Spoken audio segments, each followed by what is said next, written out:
जय हिंद दोस्तों। स्वागत है आप सभी का Sahib smart study IQ GK पर।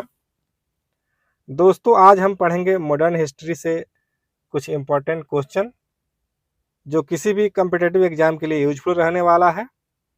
वीडियो को अंत तक जरूर देखिएगा। चलिए शुरू करते हैं आज के पहले प्रश्न से। आज का पहला प्रश्न है 27 दिसंबर 1911 को पहली बार जन गण मन कहाँ गाया गया था? तो इसका सही जवाब हो जाएगा ऑप्शन सी, कोलकाता। भारतीय राष्ट्रीय गान जन गण मन जो है 27 दिसंबर 1911 को पहली बार कोलकाता में गाया गया था। याद रखिएगा, वेरी इंपॉर्टेंट क्वेश्चन है। आपका अगला प्रश्न है भारत के राष्ट्रीय ध्वज को किसने तैयार किया था? तो इसका सही जवाब हो जाएगा ऑप्शन सी, पिंगली वेंकैया। पिंगली वेंकैया ने जो है भारत के राष्ट्रीय ध्वज को तैयार किया था। याद रखिएगा। अगला प्रश्न है महात्मा गांधी को सबसे पहले राष्ट्रपिता के नाम से किसने संबोधित किया था? तो इसका सही जवाब हो जाएगा ऑप्शन बी, सुभाष चंद्र बोस ने।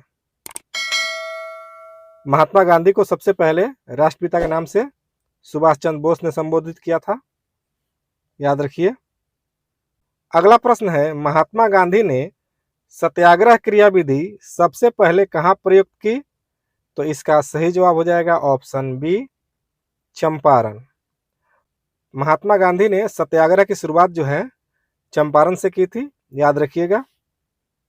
आपका अगला प्रश्न है किस वर्ष मुस्लिम लीग ने एक पृथक राष्ट्र का संकल्प यानी पाकिस्तान प्रस्ताव को स्वीकार किया था? तो आपका सही जवाब हो जाएगा ऑप्शन सी, 1940 में। मुस्लिम लीग ने पाकिस्तान प्रस्ताव को 1940 में स्वीकार किया था। याद रखिएगा। आपका अगला प्रश्न है कांग्रेस ने भारत छोड़ो आंदोलन का प्रस्ताव किस वर्ष पारित किया था? तो आपका सही जवाब हो जाएगा ऑप्शन बी, 1942 में। 1942 में कांग्रेस ने भारत छोड़ो आंदोलन का प्रस्ताव पारित किया था। आपका अगला प्रश्न है गांधी इरविन समझौता 5 मार्च 1931 किससे संबंधित है? तो इसका सही जवाब हो जाएगा ऑप्शन ए, सविनय अवज्ञा आंदोलन। गांधी इरविन समझौता जो है सविनय अवज्ञा आंदोलन से संबंधित है। याद रखिएगा। और 5 मार्च 1931 को जो है गांधी इरविन समझौता हुआ था, ये भी याद रखिएगा। आपका अगला प्रश्न है असहयोग आंदोलन शुरू करने के समय भारत के वायसराय कौन थे? तो इसका सही जवाब हो जाएगा ऑप्शन डी, लॉर्ड चेम्सफोर्ड। असहयोग आंदोलन के दौरान भारत के वायसराय कौन थे? Lord Chelmsford. याद रखिएगा। आपका अगला प्रश्न है गांधी जी ने किस कानून को काला कानून कहा था? तो आपका सही जवाब हो जाएगा ऑप्शन ए, रॉलेट एक्ट को। रॉलेट एक्ट जो 1919 में बना था, गांधी जी ने इस कानून को काला कानून कहा था। याद रखिएगा। आपका अगला प्रश्न है वर्ष 1919 में पंजाब में हुए क्रूर अत्याचारों के विरोध स्वरूप ब्रिटिश सरकार से प्राप्त सर की उपाधि किसने लौटा दी थी? तो इसका सही जवाब हो जाएगा ऑप्शन सी, रविंद्रनाथ टैगोर। रविंद्रनाथ टैगोर ने वर्ष 1919 में पंजाब में हुए क्रूर अत्याचारों के विरोध स्वरूप ब्रिटिश सरकार से प्राप्त सर की उपाधि जो है लौटा दी थी। याद रखिएगा। चलिए अगला प्रश्न लेते हैं। कौन सी पुस्तक जवाहरलाल नेहरू द्वारा लिखी गई है? तो आपका सही जवाब हो जाएगा option D, discovery of India. Discovery of India जो है पंडित जवाहरलाल नेहरू द्वारा लिखी गई है। याद रखिएगा। आपका अगला प्रश्न है 1923 ईस्वी में देश बंधु चित्तरंजन दास एवं मोतीलाल नेहरू ने कहाँ स्वराज पार्टी की स्थापना की थी? तो आपका सही जवाब हो जाएगा ऑप्शन बी, इलाहाबाद में। 1923 ईस्वी में देश बंधु चित्तरंजन दास और मोतीलाल नेहरू ने स्वराज पार्टी की स्थापना की थी इलाहाबाद में। याद रखें। आपका अगला प्रश्न है भारत में जब क्रिप्स मिशन आया तब उस समय भारत का वायसराय कौन था? आपका सही जवाब हो जाएगा option C, Lord Linlithgow. Lord Linlithgow जो है भारत के वायसराय थे जब क्रिप्स मिशन भारत आया। आपका अगला प्रश्न है, निम्नलिखित में से किसने सभी तीनों गोलमेज सम्मेलन में भाग लिया था? तो आपका सही जवाब हो जाएगा ऑप्शन सी, ए और बी दोनों, यानी Tej Bahadur Sapru and B R Ambedkar ने सभी तीनों गोलमेज सम्मेलन में भाग लिया था। तीनों गोलमेज सम्मेलन कब कब हुए थे?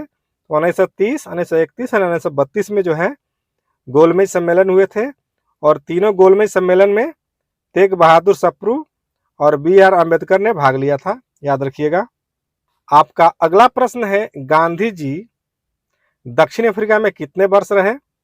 तो इसका सही जवाब हो जाएगा ऑप्शन बी, 21 वर्ष। गांधी जी दक्षिण अफ्रीका में 21 वर्ष तक रहे, याद रखिएगा।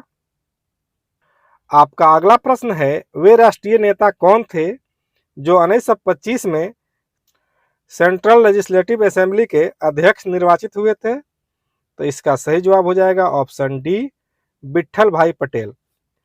विट्ठल भाई पटेल 1925 में सेंट्रल लेजिस्लेटिव असेंबली के अध्यक्ष निर्वाचित हुए थे, याद रखें। आपका अगला प्रश्न है, किसने कहा मध्य रात्रि के टकोर पर जब संसार सोता है भारत अपने जीवन व स्वतंत्रता के लिए जाग उठेगा? इसका सही जवाब हो जाएगा ऑप्शन सी, जवाहरलाल नेहरू। जवाहरलाल नेहरू ने कहा था मध्य रात्रि के टकोर पर जब संसार सोता है भारत अपने जीवन और स्वतंत्रता के लिए जाग उठेगा, याद रखिएगा।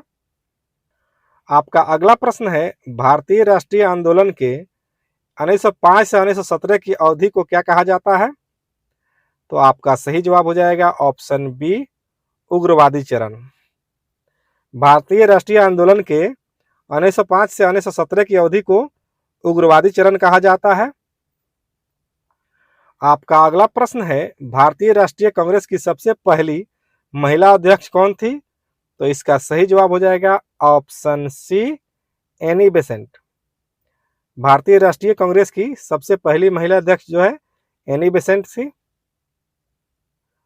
आपका अगला प्रश्न है, वर्ष 1905 में बंगाल विभाजन के समय भारत का वायसराय कौन था? तो आपका सही जवाब हो जाएगा ऑप्शन ए, लॉर्ड कर्जन। वर्ष 1905 में बंगाल विभाजन के समय भारत का वायसराय लॉर्ड कर्जन था, याद रखिएगा।